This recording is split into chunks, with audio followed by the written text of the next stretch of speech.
السلام علیکم ورحمۃ اللہ. لا حول ولا قوة الا باللہ. حسبنا اللہ ونعم الوکیل. یا حی یا قیوم برحمتک استغیث. لا الہ الا انت سبحانک انی کنت من الظالمین.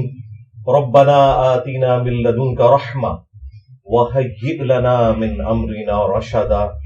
اللہم صل علی محمد وعلى آل محمد وأصحاب محمد وأزواج محمد وأمة محمد أجمعين إلى يوم الدين آمين.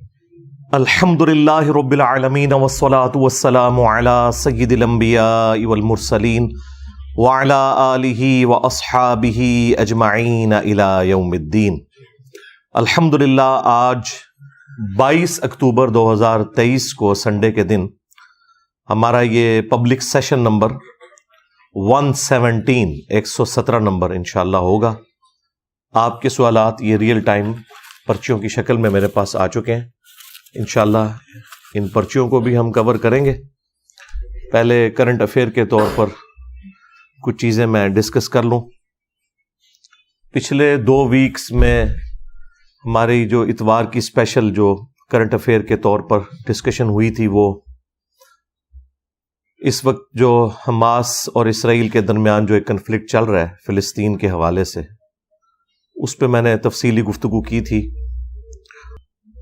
چونکہ وہ ویڈیو چھوٹے چھوٹے ٹکڑوں کی فارم میں بھی لوگوں نے اپلوڈ کی، مختلف ٹاپکس کے ذریعے مختلف انداز میں. اس میں بعض لوگوں نے شرارتاً کچھ کلپس بھی کاٹ کے اپنا لقمہ اس کے منہ میں ڈالنے کی کوشش کی. تو یہ کچھ تو لوگ قرآن پاک کے ساتھ بھی کرتے رہے. اب اس کا یہ مطلب نہیں کہ بار بار ان چیزوں کی کلیریفیکیشن دی جائے. وہ گفتگو پوری ایک ٹوٹیلٹی میں 1 گھنٹے کی گفتگو ہے، اور اس میں ظاہر ہے کہ ایک اوورآل مقدمہ ڈسکس ہوا ہے. اس میں سے پک اینڈ چوز کرنا، کچھ اپنی مطلب کی بات نکالنا اور اپنا لقمہ میرے منہ میں ڈالنے کی کوشش کرنا کہ میں نے یہ بات یوں بیان کی ہے، تو یہ بالکل زیادتی والی بات ہے.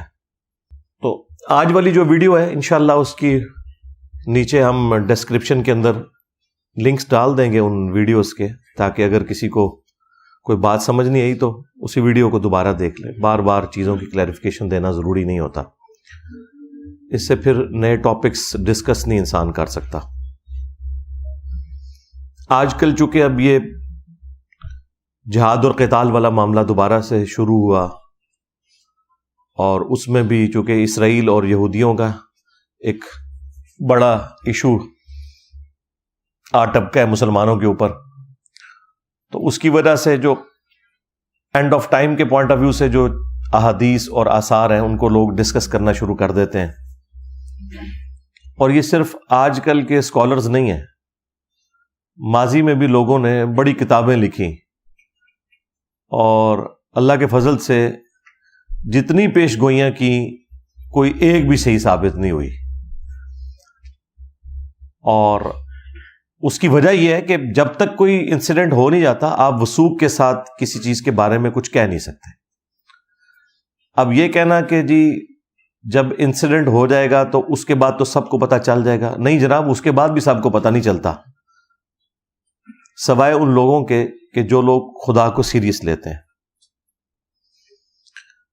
تو کہتے ہیں کہ پہلے بتایا جائے تو اس کا فائدہ ہے. تو پہلے تو نبی صلی اللہ علیہ وآلہ وسلم نے ساری چیزیں بیان فرما دی، اور ظاہر ہے یہ ان لوگوں سے متعلقہ ہے جن لوگوں کے زمانے میں اس طرح کا معاملہ آئے گا.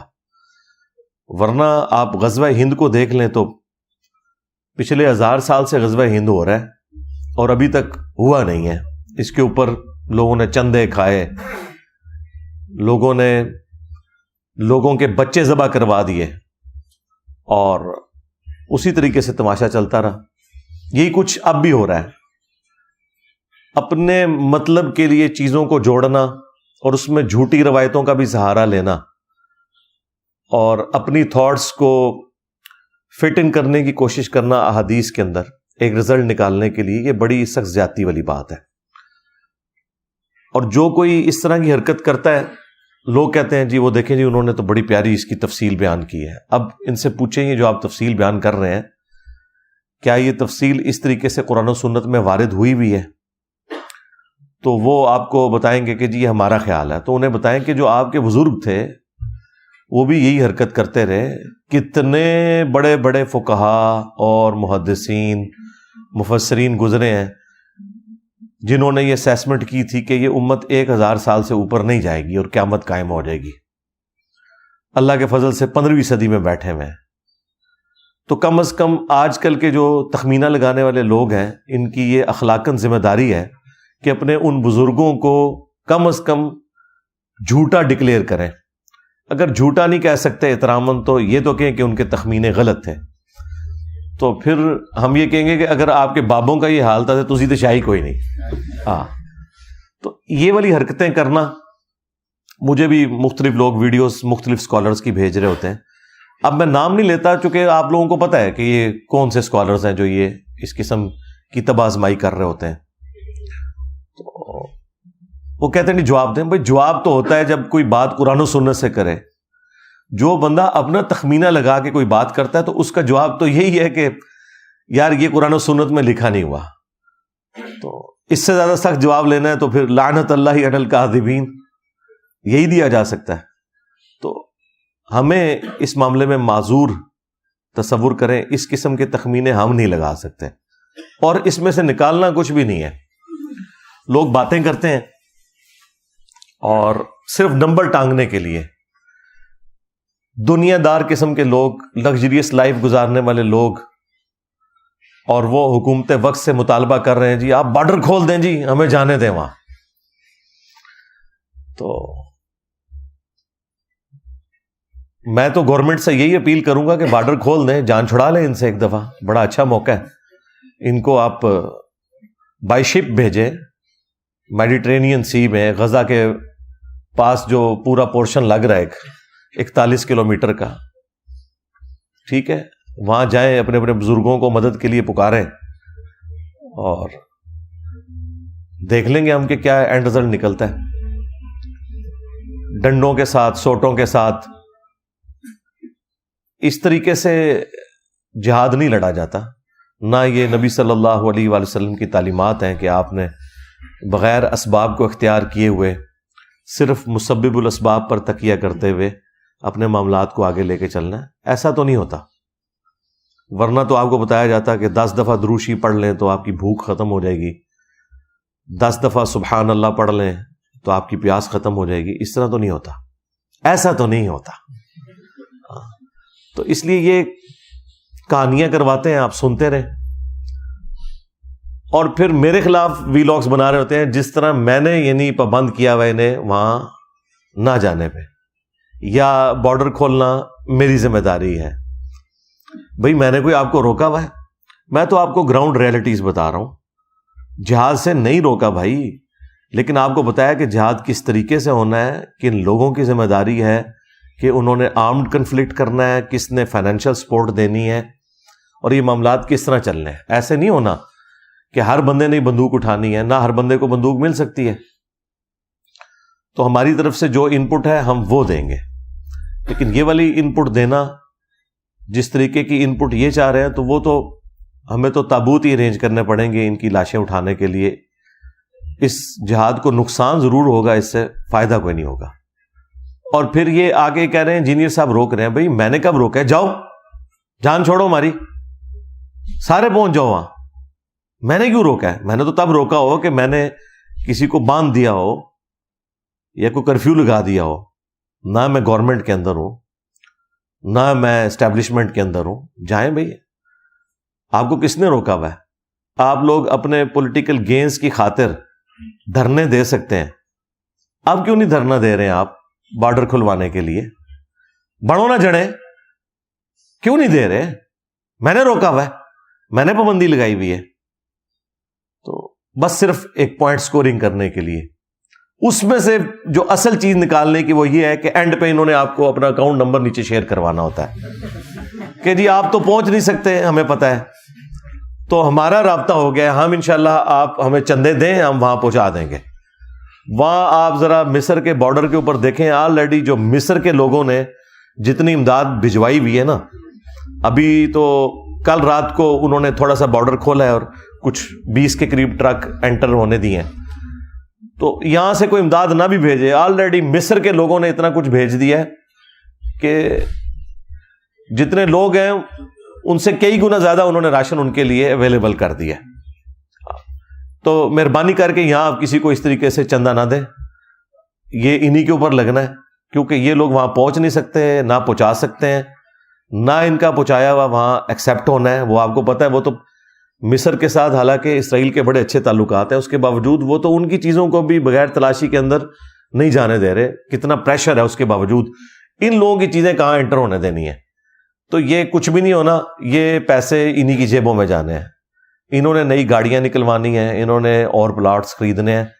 تو مہربانی کر کے ہاں ایک ان کے مشورے پہ آپ عمل کریں، وہ بڑا اچھا مشورہ ہے، وہ یہ کہہ رہے ہیں کہ دعا کریں، بالکل اس مشورے کے اوپر آپ عمل کریں، دعا کریں، قنوت نازلہ پڑھیں، ہم خود پڑھ رہے ہیں اتنے دنوں سے قنوت نازلہ، تو یہ کام کرنے کا ہے۔ باقی آپ تفصیلی ویڈیو میری دیکھ لیں تو اس میں آپ کو آئیڈیا ہو جائے گا چیزوں کا۔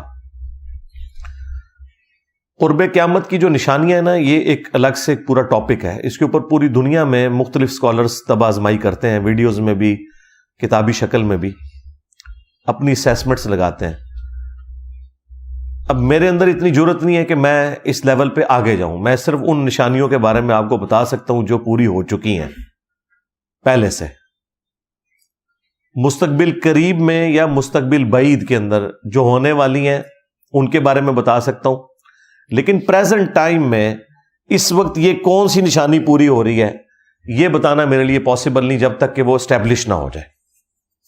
قیامت کی سب سے بڑی نشانی رسول اللہ صلی اللہ علیہ وآلہ وسلم کا دنیا میں آنا ہے۔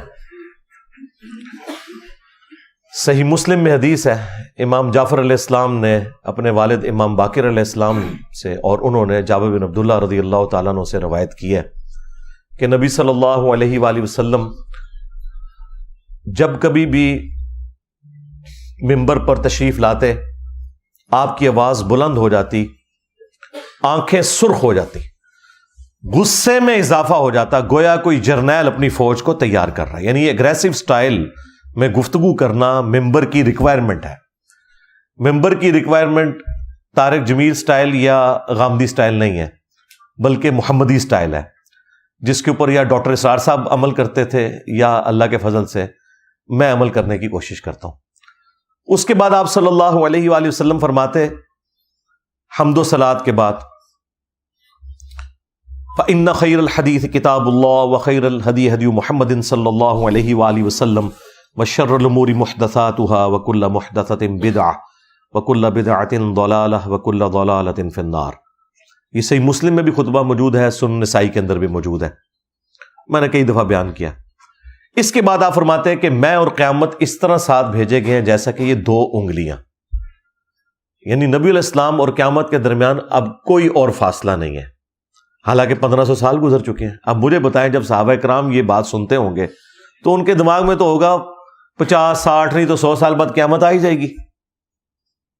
اور بعض لوگوں نے ایک حدیث سے دھوکہ کھایا بھی، وہ بخاری اور مسلم دونوں میں حدیث ہے کہ نبی صلی اللہ علیہ وآلہ وسلم نے فرمایا کہ 100 سال نہیں گزریں گے، اس وقت جتنے روئے عرض پہ لوگ موجود ہیں ان پہ قیامت قائم ہو جائے گی۔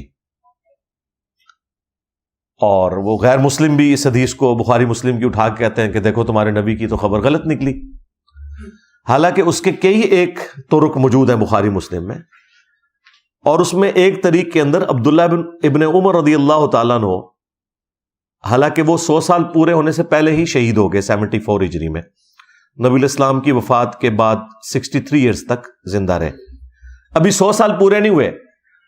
یا تو ہوتا نا کہ 100 سال پورے ہو جاتے تو پھر آپ کہیں گے عبداللہ بن عمر نے تعویل کر دی باطل، نہیں، ابھی 40 سال پڑے ہوئے ہیں۔ اور وہ جب یہ حدیث بیان کرتے تھے تو وہ ساتھ بتاتے تھے کہ نبی علیہ السلام نے فرمایا تھا کہ جو اس وقت لوگ موجود ہیں ان پر قیامت قائم ہو جائے گی، مراد یہ کہ یہ قرن ختم ہو جائے گا، یہ زمانہ ختم ہو جائے گا اور اگلی جنریشن سٹارٹ ہو جائے گی۔ آلموسٹ 100 سال کے اندر ایک جنریشن شفٹ ہو جاتی ہے دوسری میں۔ تو عبداللہ ابن عمر نے اپنی زندگی میں بتا دیا تھا کہ نبی علیہ السلام یہ نہیں کہنا چاہ رہے تھے کہ قیامت آ جائے گی، وہ تو واضح موجود ہے بخاری مسلم میں حدیث جبریل جب حضرت جبرائیل علیہ السلام انسانی شکل میں آ کے مختلف سوالات کرتے ہیں، ان میں سے ایک سوال یہ تھا کہ قیامت کب آئے گی، تو نبی علیہ السلام کہہ دیتے ہیں نا 100 سال بعد آئے گی۔ آپ نے فرمایا کہ جو شخص سوال پوچھ رہا ہے نا، جس شخص سے پوچھا جا رہا ہے وہ اس سے زیادہ نہیں جانتا جو کہ پوچھنے والا پوچھ رہا ہے۔ تو انہوں نے کہا یا رسول اللہ نشانیاں بیان فرما دیں، تو آپ علیہ السلام نے کچھ نشانیاں بیان کی، اور یہ حدیث جو ہے یہ مسلم شریف کی پہلی حدیث ہے کتاب الایمان میں، 93 نمبر، 92 تو روایات مقدمے کی ہیں، 93 نمبر روایت یہ ہے، اور یہ حدیث بخاری میں بھی ہے۔ وہاں پہ بھی نبی علیہ السلام کہہ سکتے تھے نا کہ 100 سال بعد آ جائے گی، تو عبداللہ ابن عمر نے بالکل کلیئر کیا کہ یہ صحابہ کا قرن ختم ہو جائے گا، زمانہ ختم ہو جائے گا، اور وہ ایگزیکٹلی ہوا ہے۔ آخری صحابی ابو طفیل عامر بن واثلہ رضی اللہ تعالیٰ عنہ، جو شیعان علی میں سے تھے اور جنگ صفین میں مولا علی کے ساتھ رہے، مولا علی سے حدیثیں بھی روایت کی، یہ آخری صحابی ہیں جو دنیا سے گئے نبی علیہ السلام کی وفات کے 100 سال کے بعد، آلموسٹ 110 ہجری کے اندر۔ آپ علیہ السلام کی وفات 11 ہجری کے سٹارٹ میں ہوئی ہے، اور یہ 110 ہجری میں فوت ہوئے ہیں ابو طفیل عامر بن واثلہ رضی اللہ تعالیٰ عنہ۔ وہی صحابہ کا قرن، یعنی وہ زمانہ 100 سال میں ختم ہو گیا، یعنی صحابہ کرام اور ان کے زمانے کے لوگوں کے اوپر قیامت قائم ہوگی، کیونکہ مرتے ہی قیامت شروع ہوگی نا ان کی۔ اس سے مراد وہ بڑی قیامت نہیں ہے۔ تو آپ ایمانداری سے بتائیں، جب صحابہ کرام یہ سنتے ہوں گے کہ یہ 2 انگلیاں جیسے ساتھ بھیجی گئی، تو ان کے دماغ میں کیا آتا ہوگا؟ 100 سال نہیں تو 150 200 سال ان کے دماغ میں بھی تھا کہ 1500 سال تو ہم گزار چکے ہیں، ابھی پتہ نہیں اور کتنے گزرنے ہیں۔ تو نبی علیہ السلام کا دنیا میں تشریف لانا یہ خود قیامت کی نشانیوں میں سے ایک نشانی ہے۔ پھر نبی علیہ السلام کی مبارک زندگی میں کچھ نشانیاں ہیں قیامت کی، ایک کا ذکر تو قرآن میں بھی ہے، سورۃ القمر کا سٹارٹ، اقتربت الساعہ وانشق القمر، قریب آ گئی قیامت اور چاند 2 ٹکڑے ہو گیا۔ اس کانٹیکسٹ میں بخاری مسلم میں حدیث ہے کہ نبی علیہ السلام کے لیے نشانی کے طور پر اللہ تعالیٰ نے چاند کو 2 ٹکڑے کر دیا تھا، اور وہ ہیرا پہاڑ کے دائیں اور بائیں ہوا اور پھر جڑ گیا۔ تو قرآن نے اس واقعے کو قیامت کی نشانی بتایا، اور یہ نشانی کب پوری ہوئی؟ نبی صلی اللہ علیہ وآلہ وسلم کی مبارک زندگی میں۔ تو اس سے آپ کا دماغ کھل جانا چاہیے کہ کسی نشانی کا آ جانا یہ اس چیز کی دلیل نہیں ہے کہ بس قیامت آئی کہ آئی، اس کا علم اللہ تعالیٰ کے ساتھ خاص ہے۔ اور قرآن میں یہ ٹاپک جگہ جگہ آیا ہے کہ اے نبی آپ سے قیامت کے بارے میں پوچھتے ہیں، قل انما العلم عند اللہ وانما انا نذیر مبین، اے نبی تم فرما دو کہ اس کا علم تو اللہ کے ساتھ خاص ہے، اور میں تو نہیں ہوں مگر ڈر سنانے والا۔ تو قیامت کا علم یہ اللہ تعالیٰ کے پاس ہے کہ وہ کب آنی ہے، لہٰذا یہ ویلاگ ضرور دیکھا کریں، محظوظ ہوا کریں، اس میں سے نکلنا کچھ بھی نہیں ہے، سیدھی سی بات ہے۔ باقی جو نشانیاں ہیں وہ الحمدللہ میں نے تفصیل کے ساتھ بیان کی ہیں، لیکن جو کچھ آپ نکالنا چاہتے ہیں نا وہ میں کبھی بھی نکال کے نہیں دوں گا، نہ میری جرت ہے کہ میں اللہ اور اس کے رسول سے آگے بڑھنے کی کوشش کروں عز وجل وصلی اللہ علیہ وآلہ وسلم۔ بخاری اور مسلم دونوں میں حدیث ہے، تمہاری اس وقت کیا شان ہوگی کہ جب عیسیٰ ابن مریم تم میں عادل حکمران کی حیثیت سے نازل ہوں گے، صلیب کو توڑ دیں گے، خنزیر کو قتل کر دیں گے، جزیہ موقوف کر دیں گے، یعنی سب لوگ اسلام قبول کر لیں گے، اور مال کی ریل پیل ہوگی۔ یعنی نبی صلی اللہ علیہ وآلہ وسلم نے مستقبل کی یہ خبر دے دی کہ عیسیٰ ابن مریم نے اس دنیا میں اترنا ہے۔ عیسیٰ ابن مریم کے بارے میں امت کا یہ اجماعی عقیدہ ہے، سنی ہو شیعہ ہو، کہ انہوں نے قیامت سے پہلے اس دنیا میں تشریف لانا ہے، اور اپنے زمانے میں اللہ تعالیٰ نے انہیں زندہ آسمانوں پہ اٹھایا تھا۔ اس حوالے سے میں نے تفصیلی ویڈیو ریکارڈ کروائی ہوئی ہے، میں آج اس تفصیل میں نہیں جاؤں گا ورنہ ٹاپک اور طرف نکل پڑے گا۔ ایک اور حدیث ہے بخاری اور مسلم میں کہ قرب قیامت میں جب عیسیٰ ابن مریم دجال کے خلاف قتال کریں گے اور مسلمان ان کے ساتھ ہوں گے، تو اگر کسی پتھر یا درخت کے پیچھے بھی کوئی یہودی چھپا ہوگا میدان جنگ میں، یہ عام حالت میں یہ بات نہیں ہے، تو وہ پتھر اور درخت بھی بول اٹھے گا اے مسلم میرے پیچھے یہودی ہے اسے قتل کر دو، سوائے غرقد کے درخت کے جو کہ یہودیوں کا درخت ہے۔ غرقد ایک جھاڑی نما درخت ہے لیکن انتہائی گھنا وہ درخت ہوتا ہے، اس میں انسان چھپ جائے تو وہ نظر نہیں آتا، وہ پناہ دے گا یہودیوں کو، باقی اور کوئی چیز پناہ نہیں دے گی۔ اور یہ بات ہو رہی ہے میدان جنگ کی، عام حالت کی یہ بات نہیں ہے کہ مسلمانوں نے یہودیوں کو قتل کرنا ہے یا یہودیوں نے مسلمانوں کو قتل کرنا ہے۔ تو اس میں واضح الفاظ ہیں یا مسلم۔ تو مجھے بتائیے جب تک مسلمان ہو نہیں جاتا، یعنی وہ بریلوی، دیوبندی، اہل حدیث، شیعہ اس قسم کی فرقہ واریت کی لعنت سے باہر نہیں نکلتا، اس وقت تک آپ کس طرح یہ ایکسپیکٹ کر سکتے ہیں کہ عیسیٰ ابن مریم آ جائیں یا امام مہدی علیہ السلام آ جائیں اور دجال والا معاملہ ہو؟ اس طرح تو نہیں ہوگا۔ ورنہ اگر مہدی جو ہے وہ سنی میں آئے تو شیعہ نے نہیں ماننا، شیعہ میں آئے تو سنیوں نے نہیں ماننا، اور خدا نہ خواستہ اہل حدیث میں آ گئے تو باقیوں نے کہنا ہے یہ انگریزوں کا ایجنٹ ہے۔ ٹھیک ہے، تو یہ آپ کو پتہ ہے بڑے اچھے طریقے سے۔ اس کا مطلب ہے کہ جس طریقے سے دجالی نظام ویلکم کہے گا نا دجال کو، اسی طریقے سے ایک مسلم نظام بھی ہوگا جو امام مہدی علیہ السلام کو ویلکم کہے گا، جو سنی شیعہ کی تفریق سے بالا تر ہوگا۔ ابھی فی الوقت تو اس طرح کے آثار آپ کو نظر نہیں آ رہے، اگرچہ اس طرف معاملہ چل پڑا ہے اللہ کے فضل سے۔ ہمارے اس پلیٹ فارم کی برکت سے کتنی بڑی تبدیلی آئی ہے، دنیا میں ہر جگہ ایسے لوگ ہیں جو یہ آواز بلند کر رہے ہیں فرقہ واریت کے خلاف، لیکن بہرحال اس میں ٹائم لگے گا۔ تو اس سے پہلے تو امام مہدی کو تو بھیج کے قتل کروانے والی بات ہے، 500 کے قریب جعلی مہدی تو قتل ہو چکے ہیں ابھی تک، تو وہ تو غیبی مدد ہوگی اس امام کے ساتھ، اور ظاہر ہے اسی صورت میں کہ جب اکثریت مسلمانوں کی انہیں لیڈرشپ کے اوپر ایکسپٹ کرے گی۔ اس وقت تو آپ کے سامنے ساری فرقہ واریت ہے۔ تو اس طرح کی جو احادیث ہیں ان کے ساتھ یہ والا جو پہلو جڑا ہوا ہے نا، اس کے اوپر محنت کرنے کی ضرورت ہے۔ ویسے لوگوں کو خوابوں کی دنیا میں رکھنا اور یہ کہنا کہ مسلمان بالکل یونائٹ ہے، ایسا تو نہیں ہے، آپ کو بھی پتہ ہے کیا صورتحال ہے مسلمانوں کی۔ دجال کے حوالے سے بخاری اور مسلم میں درجنوں احادیث ہیں، خصوصاً مسلم شریف کے اندر تو بڑی تفصیل کے ساتھ، یعنی ذخیرہ احادیث میں جتنی احادیث صحیح مسلم کے اندر دجال والے چیپٹر میں آئی ہیں اور کسی کتاب کے اندر نہیں آئی ہیں، یہ آپ کو کمبائنڈ فارم میں مشکات المصابیح کے اندر 3 جلد کے اندر آپ کو یہ ساری احادیث ایک خاص ترتیب کے ساتھ مل جائیں گی۔ مشکات کو میں نے انسائکلوپیڈیا آف حدیث ڈکلیئر کیا ہے، یہ آج سے آلموسٹ 700 سال پہلے یہ کتاب فائنل ہوئی ہے۔ اس کے تعارف پہ میں نے پوری ویڈیو ریکارڈ کروائی ہے، وہ آپ دیکھ لیجئے گا۔ بہرحال یہ اہل سنت کی مین سٹریم کی جتنی کتابیں ہیں بخاری سے لے کے ابن ماجہ تک، اس کے علاوہ بھی اور کتابوں کے سمجھ لیں نوٹس ہیں، اس میں جو 3 جلد میں آلموسٹ 57 کے قریب احادیث صرف دجال اور نزول عیسیٰ سے متعلق ہیں،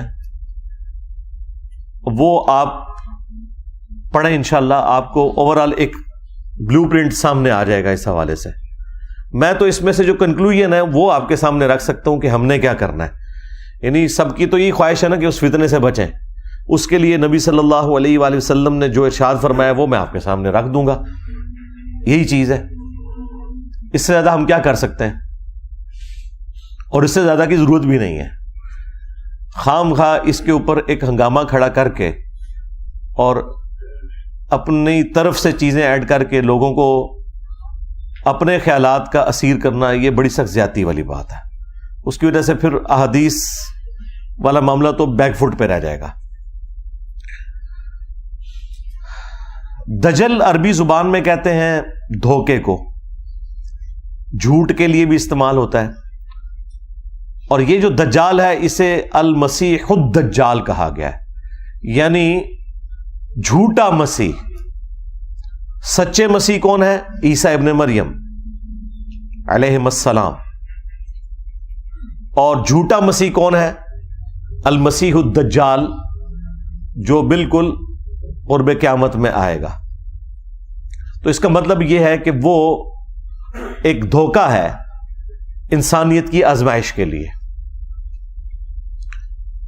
یہودیوں کے ہاں یہ چیز موجود ہے. ان کی پوری ہسٹری میں آپ کو انبیاء کرام علیہ السلام کے حوالے سے بڑی تفصیلات ملیں گی,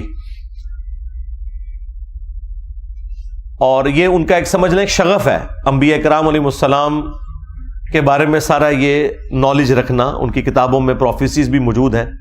ان میں سے جو سب سے بڑی پروفیسی جس کے اوپر یہ اسرائیل بھی قائم کیا ہے ان لوگوں نے,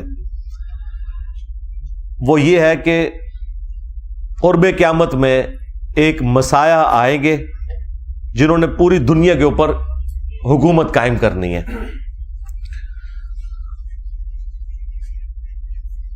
وہ مسایہ آ کے چلے بھی گئے, لیکن انہوں نے انہیں دجال کہا, نعوذ باللہ, آؤٹ آف ویڈ لاک کہا, گالیاں دیں, سن آف مین کہا عیسیٰ ابن مریم کو.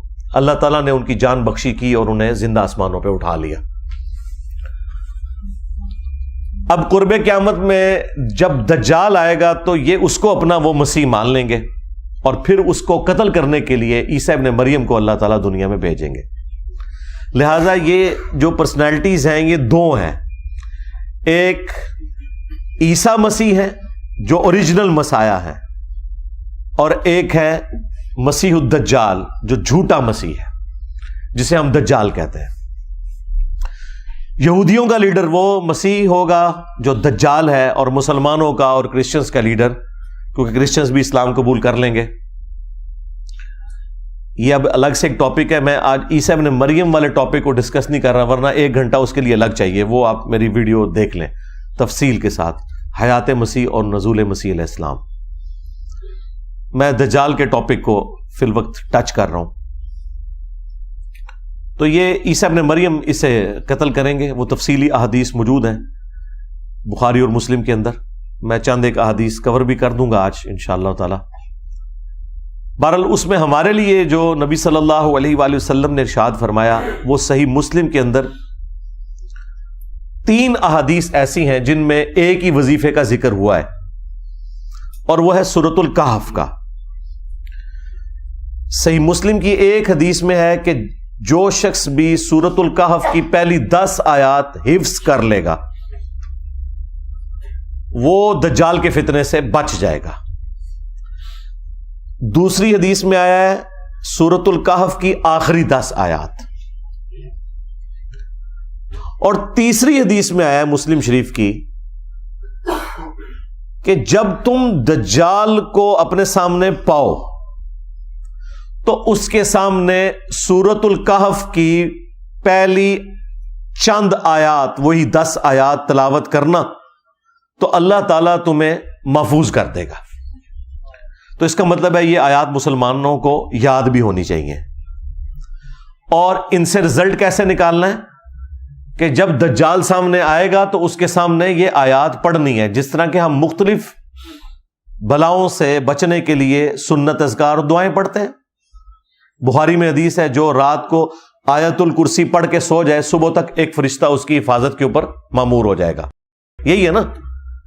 اب اس کو یہ کہنا ہے کہ جی آیت الکرسی کا ترجمہ پڑھے, اس میں سے رزلٹ نکالے اور رات کو شیطان کے ساتھ علمی ڈیبیٹ کرے تو ایک فرشتہ حفاظت میں مامور ہو جائے گا. یہ کر رہے ہیں ہمارے یہ وائزین جی. سورۃ الکہف میں سے تو یہ نکلتا ہے بھئی, واضح الفاظ ہیں اس میں. ابھی تک جو حدیثیں عام کی ہیں انہوں نے وہ 2 حدیثیں عام کی ہوئی ہیں کہ پہلی 10 آیات اور آخری 10 آیات حفظ کر لے. تو اس میں تو ان کو بھاگنے کا راستہ مل جاتا تھا ان وائزین کو. وہ کیا راستہ ملتا تھا؟ وہ کہتے ہیں کہ اس کا مطلب ہے کہ ان 10 کو حفظ کرنا ہے, اس کا فہم سمجھنا ہے آپ نے. 2 حدیثوں میں تو ان کا کام چل جائے گا. جو تیسری حدیث میں مسلم شریف سے بتا رہا ہوں کہ جب دجال سامنے آئے تو تم نے ابتدائی آیات اس کے سامنے قرات کرنی ہے. قرات کے الفاظ ہیں تو اللہ تعالیٰ تمہیں بچا لے گا. یعنی یہ وظیفے کے طور پر ہے, یہ نہیں ہے کہ ان کا مفہوم جو ہے دجال سے ڈسکس کرنا ہے. یہ بالکل واضح ہے. باقی یہ بات ٹھیک ہے کہ سورہ الکہف میں سمجھتا ہوں قرآن حکیم میں جامع ترین صورتوں میں سے ایک صورت ہے, اور سورۃ الکہف کا جو مرکزی ٹاپک ہے نا وہ دنیا پرستی کی مذمت ہے. مرکزی ٹاپک اس کا سٹارٹ سے لے کے اینڈ تک کہ دنیا کے کتے نہیں بننا, دنیا کی زندگی عارضی ہے, اصل زندگی آخرت کی ہے. اب اس میں چند ایک واقعات چونکہ ڈومیننٹ آ گئے ہیں تو لوگ سورۃ الکہف میں ان واقعات کے پیچھے پڑ جاتے ہیں, لیکن اس کا جو مرکزی ٹاپک ہے چاہے وہ پہلی 10 آیات پڑھ لیں یا آخری 10 آیات اور بیچ میں بھی, وہ ہے دنیا کی زندگی کی بے ثباتی. قرآن کے 2 ہی ٹاپک ہیں, عقیدہ توحید اور دوسرا ہے کہ دنیا کی زندگی عارضی ہے. باقی جو رسالت کا عقیدہ ظاہر ہے وہ تو اس کے اندر امپلائڈ ہے کہ رسولوں کے ذریعے یہ ہمیں چیزیں پتہ چلی ہیں. تو عقیدہ توحید, رسالت اور آخرت. تو یہ جو تیسری حدیث ہے جس میں آیا کہ دجال سامنے آئے تو تم نے یہ قرات کرنی ہے, اللہ تعالیٰ تمہیں بچا لے گا, اس کا مطلب ہے کہ اس کا تعلق وظیفے کے ساتھ ہے. باقی ٹھیک ہے, آپ نے جتنی مرضی اس کی تفسیر بیان کرنی ہے وہ کریں. سورۃ الکہف کے اندر دنیا کی زندگی کی جو مذمت آئی ہے, یعنی دنیا میں ڈوب نہ کوئی جائے, ورنہ تو دنیا کی زندگی میں آپ نے رہنا ہے, پھر دنیا حسنہ اللہ سے مانگنا ہے, لیکن اس کو اپنے اوپر حاوی نہیں کرنا. اس کے علاوہ سورۃ الکہف میں اصحاب الکہف کا واقعہ آیا, ذوالقرنین بادشاہ کا واقعہ آیا, موسیٰ اور خضر علیہ السلام کا واقعہ, یاجوج ماجوج کا بھی ذکر ہے, اور پھر کنکلوژن دوبارہ ہوئی ہے دنیا کی زندگی کی مذمت کے اوپر اور عقیدہ توحید کے اوپر. آپ خود پہلی 10 آیات پڑھ لیں اور آخری 10 آیات پڑھ لیں. باقی آپ نے جو ضرب تقسیمیں لگانی ہے, کسی چیز کو جوڑنا ہے, وہ کرتے رہیں. وہ تو لوگوں نے تو قرآن سے یو فون بھی نکال دیا ہے. یو فون تو لکھا ہوا ہے قرآن میں, اب یہ یو فون وہ یہ والا یو فون تو نہیں ہے. تو اس طریقے سے آپ نے چیزیں ضرور جوڑنی ہیں, وہ جوڑیں. لیکن اوورآل جو واضح حدیث یہ ہے کہ جب دجال سامنے آئے تو پہلی 10 آیات تلاوت کرنی ہے. تو امت کو بتانے کا کام یہ ہے کہ پہلی 10 آیات کو آپ حفظ کریں. باقی جو قرآن کی تعلیمات کو ترجمے سے پڑھنا, اس کے فہم کے اوپر عمل کرنا, اسے حرز جاں بنانا, اس میں تو مجھ سے زیادہ کون زور دیتا ہے. میں نے تو آگے کہا کہ خدا کے لیے طوطے بنا کے نہ نکالو, حفاظ کو قرآن کے مفہوم کو سمجھیں, اپنے عقیدے کو درست کریں. لیکن اس میں یہ غلو کرنا کہ اور چیزیں نکالنا شروع کر دینا اور اس کا کوئی اینڈ ہی نہ ہو, یہ والی زیادتی نہ کریں پلیز. امت کو اس کے حال کے اوپر چھوڑ دیں قرآن و سنت تک, جتنا نبی صلی اللہ علیہ وآلہ وسلم نے تعلیم فرمایا. تو یہ بالکل واضح ہے کہ قرات کرنی ہے, اس کے لیے آپ کو 10 آیات یاد ہونی چاہیے. اور جامع ترمذی میں اس کو سپورٹیو ایک روایت بھی ہے, اس کی صحت میں کلام ہے, لیکن بعض کے نزدیک وہ درست بھی ہے. اس میں ہے کہ روزانہ ان 10 آیات کی تلاوت بھی کی جائے. تو میں اسے فٹ ان سمجھتا ہوں اس کے اندر, اس اعتبار سے کہ جو روزانہ ان 10 آیات کی تلاوت کرے گا تو ہی اسے زبانی یاد بھی رہے گی. جو چیزیں آپ روزانہ پڑھتے ہیں وہی آپ کو زبانی یاد رہتی ہیں, ادروائز تو بندہ بھول جاتا ہے. تو روزانہ کم از کم ایک دفعہ, بھلے فجر کے بعد یا مغرب کے بعد, پہلی 10 آیات سورۃ الکہف کی یہ حرز جاں بنائے کہ انہیں آپ نے پڑھنا ہے. باقی اس کی تفسیر تو میں نے ویڈیو میں ریکارڈ کرائی ہوئی ہے, وہ آپ ضرور دیکھیں. ڈاکٹر اسرار صاحب نے بھی بڑی تفصیل کے ساتھ ریکارڈنگ کرائی ہے, وہ بھی آپ دیکھیں. پورے قرآن کو ظاہر ہم نے فالو کرنا ہے ترجمے کے پوائنٹ آف ویو سے, اس کی تعلیمات کے پوائنٹ آف ویو سے. اور بخاری مسلم میں ایک اور حدیث ہے جس میں نبی صلی اللہ علیہ وآلہ وسلم نے ہر نماز میں ہمیں حکم دے دیا ہے کہ 4 چیزوں کے شر سے آپ نے اللہ کی پناہ طلب کرنی ہے نماز کے تشہد کے اندر. اللہم انی اعوذ بک من عذاب جہنم ومن عذاب القبر ومن فتنة المحیا والممات ومن شر فتنة المسیح الدجال. یعنی جہنم کے عذاب کے اگینسٹ, قبر کے عذاب کے اگینسٹ, زندگی اور موت کے فتنے کے اگینسٹ, اور جھوٹے دجال کے فتنے سے بچنے کے لیے ہر نماز کے تشہد میں آپ نے یہ دعا مانگنی ہے. تو یہ 2 وظائف ہیں بھائی. سورۃ الکہف کی پہلی 10 آیات روزانہ پڑھیں, یاد کریں, اور خدا نہ خواستہ کبھی دجال کا سامنا ہو جائے تو اس کے سامنے اس کو آپ تلاوت کریں تو اللہ تعالیٰ آپ کو محفوظ رکھے گا. اور دوسرا یہ ہے کہ ہر نماز کے ہر تشہد کے اندر آپ جہاں اور دعائیں مانگتے ہیں وہاں پہ یہ دعا بھی آپ نے مانگنی ہے. اور یہ دعا تو اتنی اہم ہے کیونکہ بخاری مسلم میں الفاظ ہیں کہ نبی علیہ السلام حکم دیتے تھے یہ دعا مانگنے کا.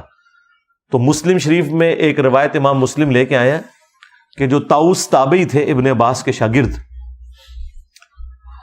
ان کو یہ پتا چلا کہ ان کے بیٹے نے تشہد میں یہ دعا چھوڑ دی ہے، تو انہوں نے اسے بلا کے کہا کہ یہ دعا تشہد میں مانگو ورنہ اپنی نماز ہی دوبارہ پڑھو.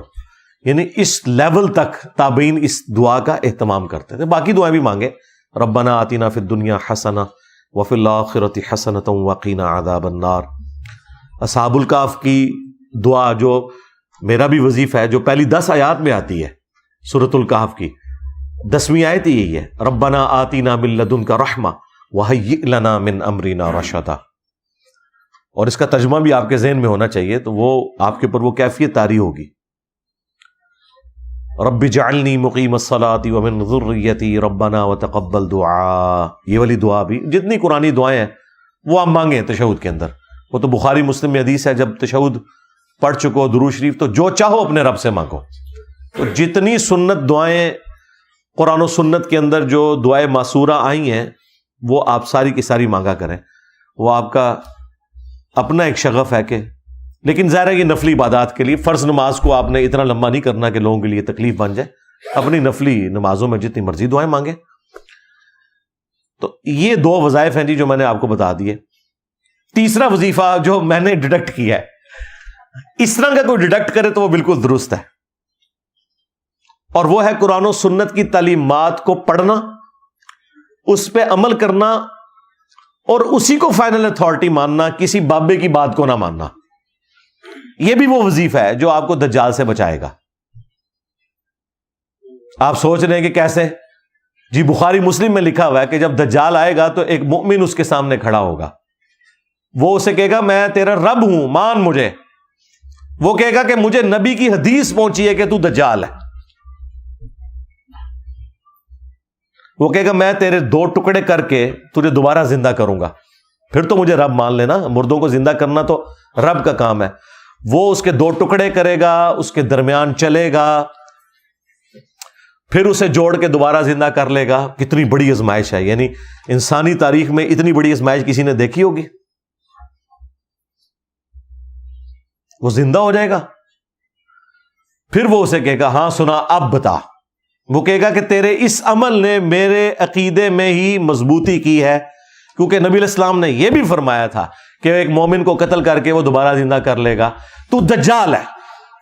دیکھ لیں بابوں کے ماننے والے تو پہلے گر پڑیں گے، بابی گئے. ہاں، اور جو کتابی ہوں گے، کتاب و سنت کے ماننے والے، وہ کہیں گے حدیث پہنچی ہے. مجھے بتائیں یہ مخلوق کہاں پائی جاتی ہے جو کہتی ہے کہ یہ میرے نبی کی حدیث ہے، میں کچھ نہیں مانتا. اور ان کے سامنے تو ڈیوڈ کاپر فیلڈ آ جائے تو یہ غوث وقت اسے مان لیں گے. ان کی حالت تو یہ الوژن دیکھ کے گر جانے والے لوگ ہیں، سن سنا کے پاگل ہو گئے ہوئے ہیں. اگر انہوں نے کوئی چیز دیکھ لی تو انہوں نے تو سجدے میں گر پڑنا ہے دجال کے سامنے. تو نبی علیہ السلام فرماتے ہیں اس کے ایک ہاتھ میں آگ ہوگی اور ایک میں جنت ہوگی. وہ جو آگ ہوگی بیسیکلی وہ جنت ہوگی، اور وہ جو جنت جو ہے وہ اصل میں آگ ہوگی. تو وہ دوبارہ اسے قتل کرنے کی کوشش کرے گا، قتل نہیں کر سکے گا. پھر وہ اسے اٹھا کے آگ میں پھینک دے گا، یعنی اپنی اس جنت کے اندر جو اوریجنل جنت ہوگی لیکن اس کی وہ آگ ہوگی، اپنی طرف سے آگ میں پھینکے گا اور وہ بندہ جنت میں پہنچ جائے گا. اور نبی علیہ السلام نے فرمایا وہ اس وقت کا سب سے بہترین شہید ہوگا، سید الشہداء ہوگا. یعنی وہ کلمہ حق بلند کرے گا نا، جو المستدرک للحاکم میں حدیث ہے کہ سید الشہداء حمزہ ابن عبد المطلب ہے، اور ہر وہ شخص سید الشہداء ہے جو جابر حکمران کے سامنے کلمہ حق بلند کرے یہاں تک کہ اسے قتل کر دیا جائے. اسی وجہ سے ہم حضرت حسین ابن علی کو بھی سید الشہداء کہتے ہیں. اور وہ شخص بھی اس وقت کا سب سے بہترین شہید ہوگا جو دجال کے سامنے کھڑا ہوگا. یہ تو اسے بزرگ مانگ لیں گے، ہاں انہوں نے تو فوراً اس کی بزرگی کا اعتراف کر لینا. بخاری مسلم دونوں میں حدیث ہے کہ تمہارا رب کانا نہیں ہے لیکن دجال کانا ہوگا. اچھا یہ بعض جگہ آپ نے تصویر دیکھی ہے وہ ماتھے پہ آنکھ دکھائی ہوئی ہے، اس طرح کا نہیں ہوگا دجال. ہاں دجال کی آنکھ اپنی جگہ پہ ہی ہوگی، لیکن ایک آنکھ اس کی جو دائیں آنکھ ہے وہ ابری ہوئی ہوگی، یہاں سے وہ کانا ہوگا اور ایک آنکھ سے وہ دیکھے گا. آنکھیں دونوں ہوں گی لیکن یہ ایک ابرے ہوئے انگور کے گوشے کے مانند اس کا ایک نکلا ہوا ڈھیلا ہوگا، آنکھ اس کی ایک سلامت ہوگی، تو وہ کانا ہوگا اور تمہارا رب کانا نہیں ہے. پھر نبی علیہ السلام نے فرمایا کہ اس کی دونوں آنکھوں کے درمیان کافر لکھا ہوگا، لیکن وہ کافر ایبریویشن کے اندر لکھا ہوا ہوگا، کاف فا را. عربی میں چونکہ کھڑا زبر کے لیے علیحدہ سے الف لگانے کی بھی ضرورت نہیں پڑتی، تو کاف کے اوپر اگر آپ کھڑا زبر لگا لیں اور فا کے نیچے زیر اور را، کافر، یعنی کاف فا را لکھا ہوگا. اور مسلم شریف کے الفاظ ہیں کہ کوئی ان پڑھ بندہ بھی ہوگا نا، تو ہوگا اگر مومن تو وہ بھی پڑھ لے گا یہ کافر لکھا ہوا ہے. ہاں، اور اس میں ایڈ کرنے لگا ہوں، یہ ہے وہ اجتہاد جو کرنے والا کہ کوئی مفتی بھی ہو اگر وہ دنیا کا کتا ہوا تو وہ کافر پڑھ نہیں سکے گا، کیونکہ وہ تو شوبتے سے متاثر ہو جائے گا. مسلم شریف میں بڑی تفصیلی حدیث ہے جس میں پورا یہ دجال کا ذکر موجود ہے تفصیل کے ساتھ. اس میں تو ہے کہ اس کے حکم سے آسمان سے بارش نازل ہوگی، زمین کو حکم دے گا وہ اناج اگائے گی، خزانے اس کے ساتھ چلیں گے، اور لوگ جو بےچارے اس طرح کے لوگ ہیں وہ تو ساتھ اس کے لگ جائیں گے نا، ان کی ضرورتیں پوری ہو رہی ہوں گی. مردہ بھی زندہ کر دے گا، پیچھے کیا رہ گیا کام جو کرے. تو لوگ اس کے ساتھ اٹیچ ہوتے چلے جائیں گے، تو یہ تو سارے اس کے ساتھ اٹیچ ہو جائیں گے اس کے کرتب دیکھ کے. وہ کہیں گے عبد القادر جیلانی، تو ہو سکتا ہے ان میں سے کہیں گے وہ انجینئر جڑا کہندا سی نا، دیکھ لو نا، کہندا سی عبد القادر جیلانی نے کوئی مردے زندہ نہیں کیے، یہ دیکھو ہمارا آ گیا عبد القادر جیلانی پارٹ 2.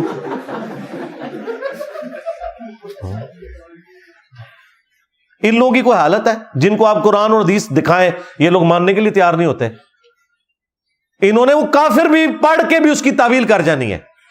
ہو سکتا ہے کاف سے وہ کشف سمجھ لیں، ہاں، فا سے فیض سمجھ لیں، ہاں، اور را سے روحانیت سمجھ لیں. تو بچے گا وہی بھائی جس کا یہ نعرہ ہوگا کہ میرے نبی عیسیٰ ہے ہی کوئی نہیں، تیرے بابے تے شاہ ہی کوئی نہیں، تیرا بابا دجال تے شاہ ہی کوئی نہیں. تو جو کرتبوں سے متاثر ہونے والے لوگ ہیں وہ تو گئے، سیدھی سی بات ہے. بچے گا وہ جو قرآن و سنت پہ چلنے والا ہوگا، ہاں انشاءاللہ تعالی. باقی نبی صلی اللہ علیہ وآلہ وسلم کی جو تفصیلی احادیث ہیں وہ آپ مشکات سے خود پڑھ لیں.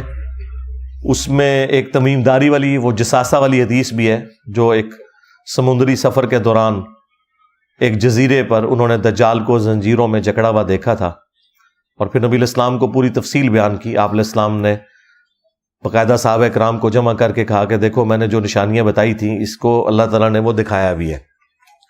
اور ابن سیاد کے حوالے سے بھی مسلم شریف میں احادیث موجود ہیں، بخاری میں بھی ہے.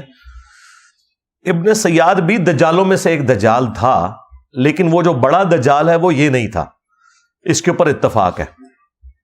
اس کے اوپر بعض لوگ پوچھ رہے ہوتے ہیں کہ ابن سیاد کے بارے میں، جب نبی علیہ السلام کو بعد میں بتا دیا گیا کہ یہ وہ والا دجال نہیں ہے، تو وہ احادیث بالکل واضح ہے کہ وہ دجال بالکل ڈیفرنٹ ہے.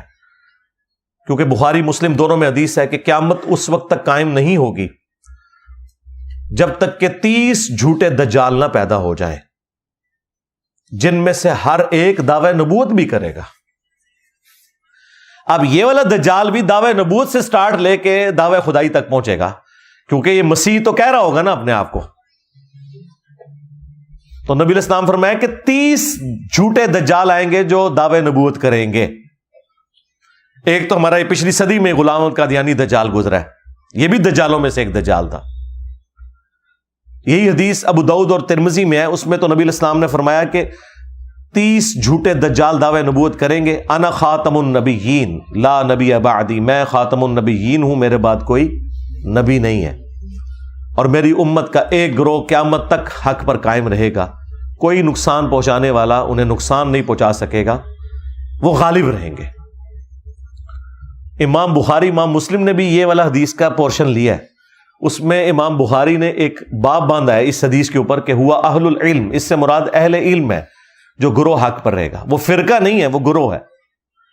فرقے تو جہنمی ہیں، وہ ابو داؤد میں حدیث ہے کہ 72 فرقے جہنم میں جائیں گے، 73 ہو جائیں گے۔ 73 اس لیے ہو جائیں گے کہ ایک کو جب توڑا جائے، اس کے 72 ٹکڑے اور کیے جائیں تو وہ اوریجنل تو اپنی جگہ رہے گا نا، تو اس اوریجنل کو آپ فرقہ نہیں کہہ سکتے، فرق تو وہ ہے جو ٹوٹ کے الگ ہو، ورنہ کیا صحابہ کرام کو آپ فرقہ کہیں گے؟ صحابہ کرام اہل بیت کس سے ٹوٹ کے الگ ہوئے تھے؟ وہ تو نبی اسلام کے ساتھ تھے۔ آپ سے ٹوٹ کے جو الگ ہوئے وہ 72 فرقے ہیں۔ درخت اپنی اوریجنل جگہ پہ موجود ہے، پتا جو ہے وہ فرق کہلاتا ہے۔ تو فرقے سارے جہنمی ہیں، ایک گروہ حق پہ قیامت تک قائم رہے گا۔ تو یہ جو 30 جھوٹے دجال ہیں، یہ آنے ہی آنے ہیں۔ ان میں سے جو سب سے بڑا دجال ہے وہ آخری دجال ہے، اور ظاہر ہے اس کے لیے ایک سسٹم تو ہوگا۔ یہ کہنا کہ دجال ایک سسٹم کا نام ہے، سسٹم بھی ہے، وہ سسٹم جو کہ اس کو ویلکم کہے گا، اور ظاہر ہے کہ وہ سسٹم تو شروع سے ایگزسٹ کرتا ہے، اپنی اب پیک کو پہنچ گیا ہے۔ جیسے یہ سائنس کی ترقی ہوئی ہے، اس نے تو دجالی سسٹم کو زیادہ سپورٹ کر دیا نا۔ جو لوگ مٹیریل کے ماننے والے ہیں اور مٹیریل کو سب کچھ سمجھتے ہیں، تو ان کے لیے تو سائنس نے فزیکلی ترقی کر کے ان کو دکھا دی ہے نا جی۔ دنیا میں جو اس وقت آپ کو آسائشیں نظر آ رہی ہیں اپنے ارد گرد جتنی بھی، یہ نہ تو اجمیر شریف والوں کا کوئی کمال ہے، نہ بغداد شریف والوں کا، نہ بریلی شریف والوں کا، نہ دیوبند شریف کا۔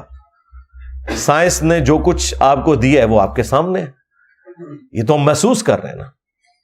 مسلمان کیا، کافر کیا، کوئی بھی ہو، سائنس کی برکات سے آپ فائدہ اٹھا رہے ہیں۔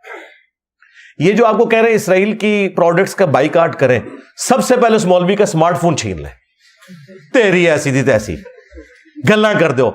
اسی فرانس سے، اسی اسرائیل سے ان کو ڈالرز آئے، چندے وہ قبول کر لیتے ہیں، اور آپ کو کہتے ہیں ان ملکوں میں جا کے رہنا حرام ہے۔ بائیکاٹ کرنے کے لیے کچھ کولڈ ڈرنکس ہی رہ گئے ہیں۔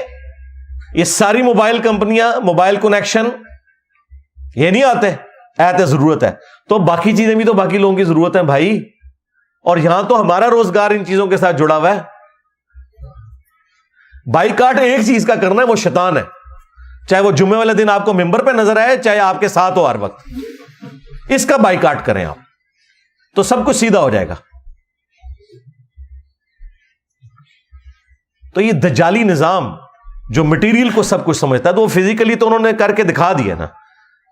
آپ اپنے کپڑے جو پہنے ہوئے ہیں، جوتیاں پہنے ہوئے ہیں، ایون قرآن، بخاری، مسلم جو پرنٹ ہوئے ہوئے ہیں، آپ کے کمروں میں جو ایئر کنڈیشن لگے ہوئے ہیں، قالین بچھے ہوئے ہیں، کوئی ایک چیز بتا سکتے ہیں اپنی گھڑی سے لے کے بال پوائنٹ تک کہ جس میں سائنس کے احسانات نہ ہو؟ تو ظاہر ہے مٹیریل میں اللہ نے طاقت رکھی ہے، انسان کو اللہ نے ذہن دیا۔ اب جن کی ایک آنکھ بند ہے نا، وہ تو مٹیریل کو سب کچھ سمجھتے ہیں، وہ کہتے ہیں انہوں نے تو سب کچھ کر کے دکھا دیا ہے، ہم نے قانون قدرت دریافت کر لی ہیں، ہم نے اللہ تعالیٰ کی ہینڈ رائٹنگ کو سمجھ لیا ہے، اب ہم ان چیزوں کو یوز کر کے جو مرضی کریں، اور وہ کر کے دکھا بھی رہے ہیں۔ دیکھیں، ایک بندے نے اپنے دفتر میں بیٹھ کے آج سے آلموسٹ 125 سال پہلے امیجنیشن میں چیزیں سوچی ہیں، آئنسٹائن، پھر میتھمیٹیکل کیلکولیشن کر کے آپ کو E=mc² کا فارمولا دے دیا کہ میس انرجی میں کنورٹ ہو سکتا ہے، انرجی بھی میس میں کنورٹ ہو سکتی ہے۔ اس کی بنیاد کے اوپر ایٹم بم اگلوں نے بنا کے بتا دیا۔ سیکنڈ ورلڈ وار ختم ہی نہیں ہونی تھی اگر ایٹم بم نہ امریکہ پھینکتا۔ تو مجھے بتائیں، آپ کے بزرگوں کا ہم نے کشف کا اور وہ روحانی معاملات کا کیا کرنا؟ کشف تو پھر ہوا ہے آئنسٹائن کے اوپر۔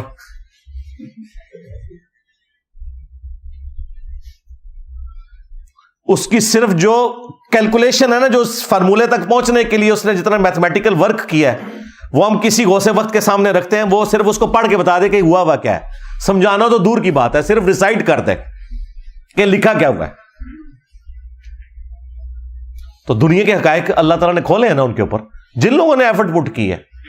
یہ اللہ تعالیٰ نے ایک اپنی سنت رکھی ہوئی ہے. تو سائنس نے ہماری زندگی آسان کر کے دکھا دیا، اور اس چیز نے پھر لوگوں کو دھوکے میں مبتلا کر دیا. انہوں نے مٹیریل کو سب کچھ سمجھا، اور یہ ہے دجالی سسٹم کہ ایکوائرڈ نالج جو اللہ تعالیٰ نے دیا تھا، سائنس کا علم، the knowledge obtained through observations and experiments، اس کو سب کچھ سمجھ لیا. اور جو ریویلڈ نالج تھا، وہی کا علم، جو ہماری آخرت سے متعلق تھا، جو ہماری اخلاقیات سے متعلق تھا،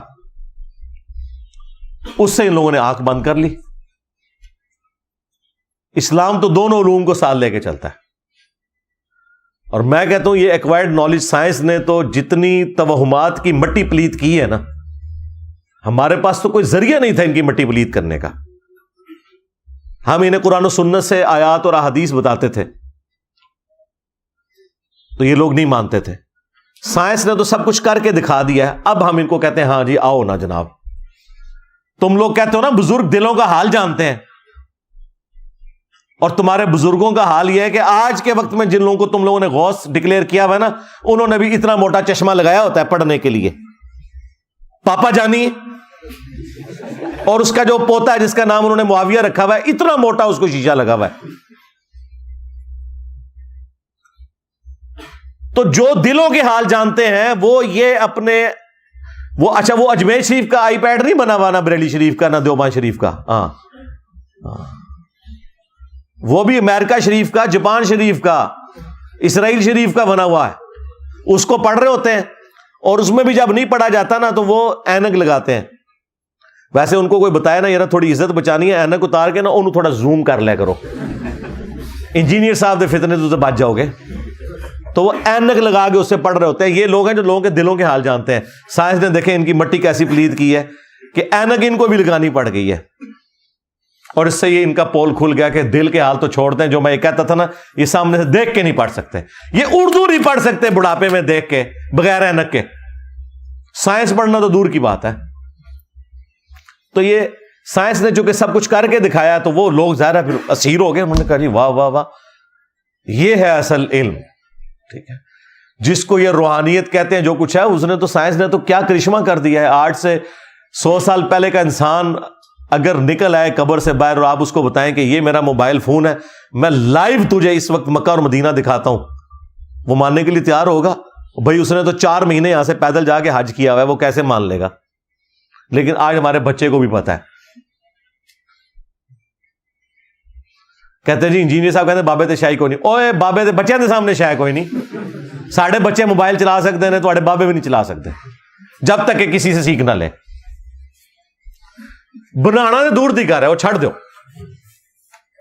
بنا تو سکتے ہی نہیں ہے. تو سائنس نے ان کی بہت مٹی پلیت کی.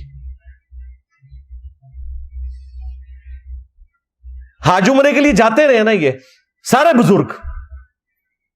تیل تو 1960 میں گوروں نے ہی نکالا ہے. ان سے پوچھے جب تم مکے مدینے حج کے لیے جاتے تھے تیل کیوں نہیں تمہیں نظر آیا؟ تسی تو 7 زمینہ تھلے ویکھدے سو. جی انجن روک لیا جی بابا جی نے،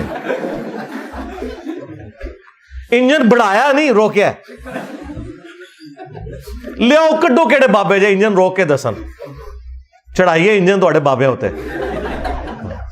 انجن روک لیا، اندازہ بھی ہے ان کو. میں پیر میری صاحب کا پڑھ رہا تھا، انجن روک لیا. اور ان کی آپ بایوگرافی پڑھے تو وہ خود ٹرین پہ حج کرنے گئے تھے، یہاں سے کراچی گئے تھے، سٹیم انجن چلتا تھا. ظاہر ہے کراچی اگر وہ جاتے پیدل اس کی بجائے ٹرین پہ، اور وہاں سے پھر بحری جہاز میں گئے تھے. انجن روک لیا جی. تو سائنس نے تو کچھ نہیں چھوڑا میں کہتا ہوں جی ان کا. اسی لیے میں نے کئی سال یہ پہلے کہا تھا کہ یہ جو آج کا ماڈرن دور ہے نا، اس میں یہ جو تم نے دیو مالائی قصے کہانیوں والا دین لوگوں کو بتایا نا، اس کی اب کوئی گنجائش باقی نہیں ہے. یہ ہے ہی فراڈ تھا. ٹھیک ہے، اور یہ نہ سمجھیے گا کہ یہ میری تھاٹس ہے. ہمارے ذہن والے لوگ شروع سے ایگزسٹ کرتے ہیں، لیکن چونکہ حکومتوں کے اندر صوفیاء کے ماننے والے بیٹھے ہوئے تھے، وہ ایسے لوگوں کو قتل کروا دیتے تھے. ان کی آواز کو دبا دیا جاتا تھا. یوٹیوب تو نہیں تھا نا. آج آپ امیجن کریں انٹرنیٹ یوٹیوب نہ ہوتا تو آپ لوگ یہاں بیٹھے ہوتے. دنیا کے کونے کونے سے آ کے یہاں پہ لوگ مجھے مل کے جاتے ہیں. یہ ایک چھوٹے سے کمرے میں یہ آواز دفن ہو جانی تھی. یہ تو اللہ تعالیٰ نے ایک فیصلہ فرمایا ہے کہ ٹھیک ہے صحیح بات لوگوں تک پہنچے. ادروائز شروع سے لوگ یہ ایسی باتیں کرتے تھے, انہیں گستاخ کہہ کے, کبھی باغی کہہ کے, کبھی یہود و نصارہ کے ایجنٹ کہہ کے یہ لوگ مروا دیتے تھے. لیکن حقیقت یہ ہے کہ باتیں انہی کی قرآن و سنت میں نکلتی ہیں. جو یہ کہتے ہیں وہ کوئی نہیں نکلتا. کہتے ہیں جی نکلتا ہے, دیکھیں جی وہ تخت بلقیس آ گیا تھا. اچھا جی تخت بلقیس آ گیا تو رفع الیدین کرنا چھوڑ دئیے. کوئی رفع الیدین شروع کر دینا اسے کہتے تخت بلقیس آ گیا سی. بھائی تخت بلقیس دا رفع الیدین نال کے تعلق. تو میں تو ان کو پھر للکارا ہے کہ ٹھیک ہے یار چھڑ دو, اسٹیچو آف لبرٹی امریکہ کا لاؤ مارگلا ہلز کے اوپر رکھو. کیڑا بابا جے لے آؤ بابا کے 2 بار میں مان لاں گا. ہاں تخت بلقیس والا واقعہ وہ ہم مانتے ہیں. بھائی عیسیٰ ابن مریم نے مردوں کو اللہ کے عزت سے زندہ کیا, ہم مانتے ہیں. تمہارے عبد القادر جیلانی کے بارے میں جھوٹ بولو گے وہ نہیں مانیں گے. ورنہ میں کہتا ہوں جی میں بھی مردے زندہ کرتا ہوں, چلو یہ کیا کہیں گے, آگے سے کہیں گے نا کر کے دکھا. تو تسی نہیں کر کے دکھانا, جھوٹے ہو. یہ میرے نیچے جو تخت ہے میں کہتا ہوں جی میں لے کے آؤں جی پلک جھپکنے سے پہلے, چلو منو. کیا کہیں گے, لے آ کے دکھاؤ. یہی بات جب ہم کرتے ہیں کہتے ہیں جی دیکھو مندے ہی نہیں. تو کوئی اصول ہے آپ کا جس کے اوپر آپ کھڑے ہوئے؟ تو یہ جو دجالی نظام ہے نا, صرف مٹیریل میں بیس کرنا, اس کے پیچھے ہمارے جو مذہبی توہمات ہیں نا ان کا بھی بہت زیادہ دخل ہے. جب آپ یہ کہیں گے کالی بلی راستہ کاٹ دے تو یہ نحوست ہے. آپ کو یہ بتایا جائے کہ زلزلہ جو ہے وہ اس لیے آتا ہے کہ وہ ایک گائے نے ایک سینگ کے اوپر زمین اٹھائی ہوئی ہے, جب دوسری پہ شفٹ کرتی ہے زلزلہ آتا ہے. آپ کو جب یہ بتایا جائے کہ آپ کے گھر کی منڈیر کے اوپر کوا اگر زور سے بولے تو یہ مہمان کے آنے کی نوید ہے. آپ کو بتایا جائے کہ جوتی پہ جوتی چڑھ جائے تو کہ مہمان آئے گا. میری تو روزانہ جوتی پہ جوتی چڑھتی ہے, میں نیڑے نہ لگن دینا کسی نو. مہمان دے آنا دور دی گل ہے, سفر لکھا ہوا ہے. جوتی پہ جوتی چڑھ جائے تو سفر لکھا ہوا ہے. یہ کہانیاں بنائی ہوئی ہیں انہوں نے. جب یہ چیزیں آئیں گی تو پھر ظاہر ہے کہ دوسری طرف جو سائنس والے لوگ ہیں وہ کہیں گے ہمارے بزرگوں نے تو کر کے دکھا دیا نا, دیکھو باہر ٹیمپریچر ہے 40, اندر چیک کر لو 25 ہے. ہمارے بزرگوں نے تو کر کے دکھا دیا ایئر کنڈیشن بنا کے. ہمارے بزرگ فیراڈے نے تو بجلی بنا کے بتا دی. ہمارے بزرگ آئنسٹائن نے جو ہے وہ تھیوری آف ریلیٹیوٹی دے کے تو گریویٹیشن کو سمجھا دیا. ہمارے بزرگ نیوٹن نے ہمیں یہ فارمولے دیے ہیں, دیکھو ہم تو اسپیس شٹل لے کے اوپر پہنچ گئے ہیں. تو آڑے بزرگ کتنے نے کٹو. تو یہ جو انہوں نے یہ سارا ڈکوسلا کیا تھا, یہ دجالی سسٹم بننے کی وجہ بھی یہ لوگ ہیں. انہوں نے جو دین پیش کیا ہے نا اس کا اینڈ رزلٹ یہی نکلنا تھا. آج سائنس کی برکت سے جو کچھ ہو رہا ہے نا, پرانے بزرگ اگر نکل آئے نا قبروں سے تو یہ ساری چیزیں معجزات اور کرامات ہیں جو آپ کو سائنس نے کر کے بتا دی ہیں. آپ ذرا ایک لمحے کے لیے سوچیں تو صحیح کہ کیا کچھ ہو گیا. ان 250-300 سال کی جو ترقی, اس میں بھی جو لاسٹ 50-60 سال کی ترقی ہے پوری انسانی تاریخ میں نہیں ہے. تو اللہ تبارک و تعالیٰ نے انسان کو ترقی کروائی ہے, یہ ہمیں نظر آ رہی ہے. اب جب اس کی برکات لوگ دیکھتے ہیں تو وہ پھر مٹیریل کے ہی ہو کے رہ جاتے ہیں. وہ انبیاء والی جو تعلیمات ہیں اس سے پھر روگردانی کرتے ہیں. لیکن پرپز آف لائف وہ آپ کو سائنس نہیں بتائے گی. سائنس صرف خدا کا تعارف کروائے گی. یہ ہارمونی جو اس کائنات کے اندر ہے نا جتنی, وہ آپ کو سائنس بتائے گی کہ بھئی یہ سپریم بینگ یا سپر نیچرل ایجنسی کے انٹروین کیے بغیر یہ پاسبل نہیں ہے. وہ آپ میری ویڈیو دیکھ لیں, ویئر ڈڈ گاڈ کم فرام, وہ انگلش سب ٹائٹل کے ساتھ بھی اپلوڈ کی ہوئی ہے ہدایہ وکٹری چینل کے اوپر ہمارے بھائی نے.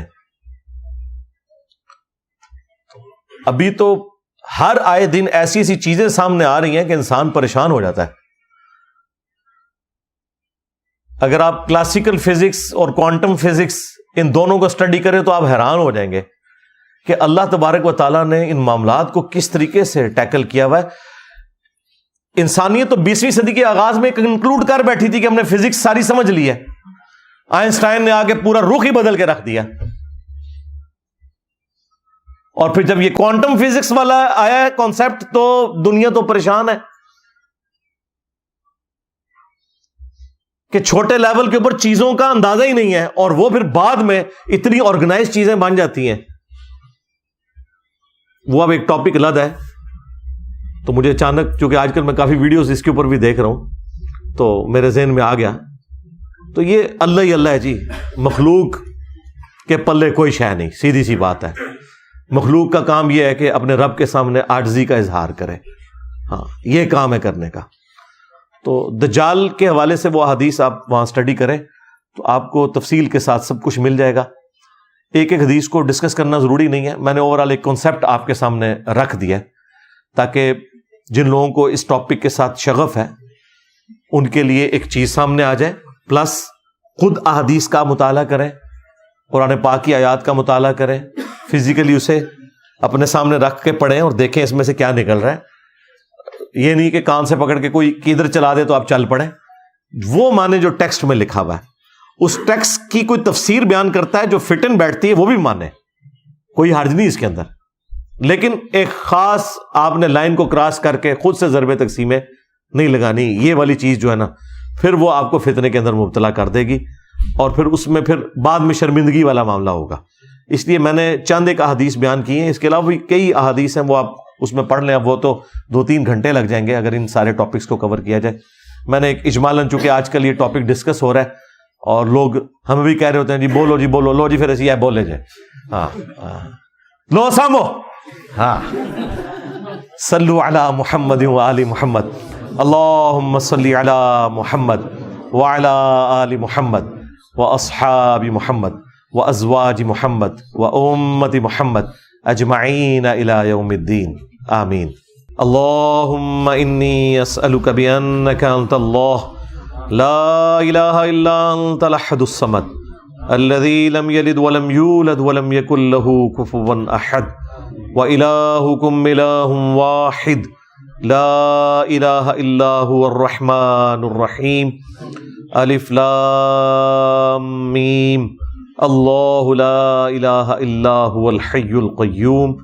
اللہم صلی علی محمد وعلی آل محمد. اللہم ربنا آتنا فی الدنیا حسنہ وفی الآخرة حسنة وقنا عذاب النار.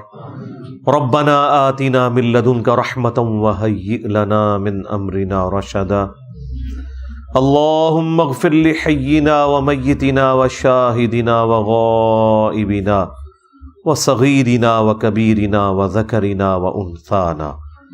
اللہم من احییتہ منا فاحیہ علی الاسلام ومن توفیتہ منا فتوفہ علی الایمان.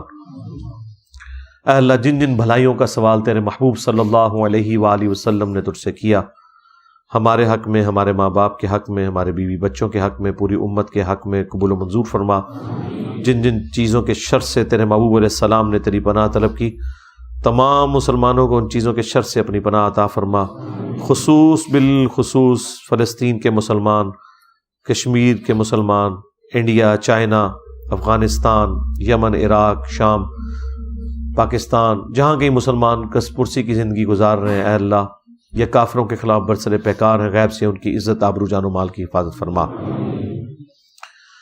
اے اللہ، حاضرین کے دلوں میں جو جو نیک اور جائز دعائیں ہیں قبول منظور فرما. حاضرین کے جو چھوٹے بڑے رشتہ دار فوت ہو چکے مغفرت فرما، جو بیمار ہیں انہیں شفائے کلی عطا فرما. یہ تمام دعائیں تمام مسلمانوں کے حق میں قبول منظور فرما. ہمارے ملک پاکستان کی خیر فرما، اندرونی اور بیرونی خطرات سے محفوظ فرما. سبحان ربک رب العزت عما یصفون وسلام علی المرسلین والحمد للہ رب العالمین. صلی اللہ علی النبی الکریم وعلی آلہ وصحبہ اجمعین.